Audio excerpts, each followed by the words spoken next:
Today, I'm going to get you to Tier 3 in Crystal PvP in just 6 minutes. I'll cover the main 4 foundational skills that are important to master for Tier 3, which is Hit Crystal, Totems, Perling, and Hole Fighting, while also giving drills to build speed and accuracy. So let's just get into it with the most foundational of the foundationals, Hit Crystalling. Begin with our first one, which is Hit Crystalling.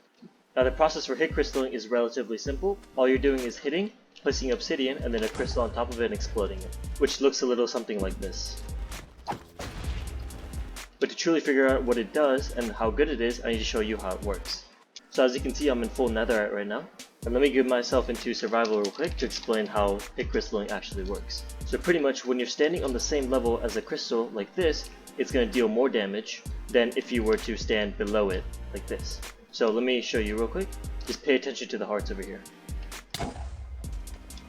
Now if I were to activate the crystal being a block below, it's going to deal way less damage. Take a look at my hearts again. That is only 1.5 hearts of damage. And that's pretty much why Hit Crystalling works so well, because you're pretty much hitting the opponent up into the same level as the crystal and then activating it. Some drills that you can do to practice Hit Crystalling is you get a zombie like this and just practice on it. If you're struggling to get the movement down, I recommend setting up a pillar like this with netherite blocks or anything that doesn't explode, and you just want to hit it and place a obsidian and crystal right next to it, something like that. Now you might have seen a lot of professionals hit 2 crystals at the same time, and that's called a double tap. And what that pretty much does is kill your opponent instantly, and it looks a little something like this. Now to practice this, you can use the same drills, except this time you're just placing 2 crystals and activating it at the same time. So remember, it's always place the obby, right click with the crystal, left click, right click, left click.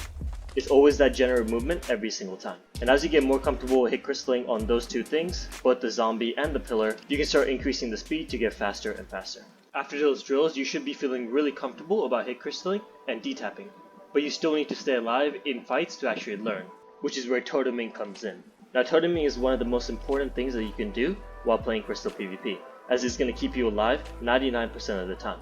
Now what you want to pretty much do all the time is to keep 1 in your offhand and 1 in your inventory. As we talked about in the previous section, there's something called a D-tap, and if you don't want to instantly die to a D-tap every single time, you have to keep 2 in your hands like this. Now the basic move is that whenever you feel that you're about to get D-tapped, or you feel that you're about to lose your totem in your offhand, immediately switch to the 1 in your hotbar, so you get saved and can keep fighting again. So one drill you could do is practice getting the totems out of your inventory. The way I like to do it is to have a empty inventory, and pretty much you just go to empty slots and press the hotkey buttons, like this.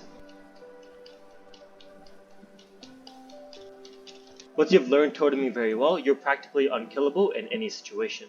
Before we go into Perling, feel free to join my Discord server if you have any more questions about Crystal PvP, and if you've been enjoying so far, make sure to leave a like and a subscribe, it really helps me out. Anyways, let's move on to our next section, which is Perling. Now Perling is also very easy, and it's mostly used for covering distance. So for example, let's say the opponent is right there and I want to cover this distance in between us, you can just easily pearl and hit them and then crystal.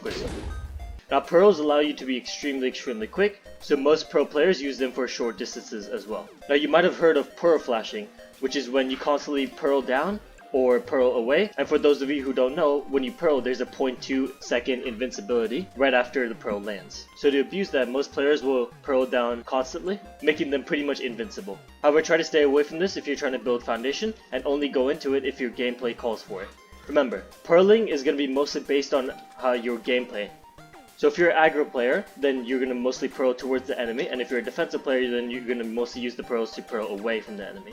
Either way, the best drill I can give you is to just hop into games against other players and just practice pearling, and whatever feels comfortable, practice it in a flat world like this. However, one key thing you need to understand about pearling, and you need to know, is pearling and then Hit Crystalling right away. So instead of your D-taps looking like this, it could look something like this. That was much quicker than before. Now the best way to practice that move is to just do exactly as I did here, something unexplodable like obsidian or netherite, and just practice on it. So yeah, that's pretty much it for Perling. Now we get to my least favorite part of Crystal PvP, which is hole fighting. Now to enter a hole fight, you pretty much have to place an anchor and then explode it, which is exactly why it's one of my least favorite topics in Crystal PvP, because I absolutely despise using anchors.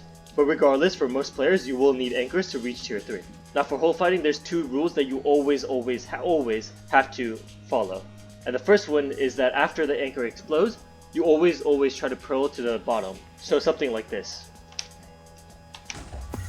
Now the reason this is so important is because of rule number 2, which is in a hole fight, always try to have the low ground. This will always allow you to be at the lowest point of the hole, which if you remember for section 1, lets you deal the least damage to yourself when you crystal. Because of that, being at the lowest point of the hole is one of the best things you can do when hole fighting. In terms of drills you can do to practice hole fighting, there's not much you can do other than just practicing the anchor placement and the crystalling.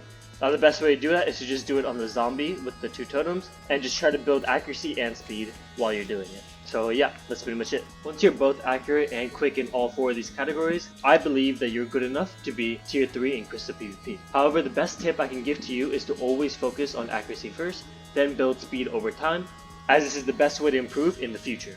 Anyways, happy testing, and I'll see you guys later.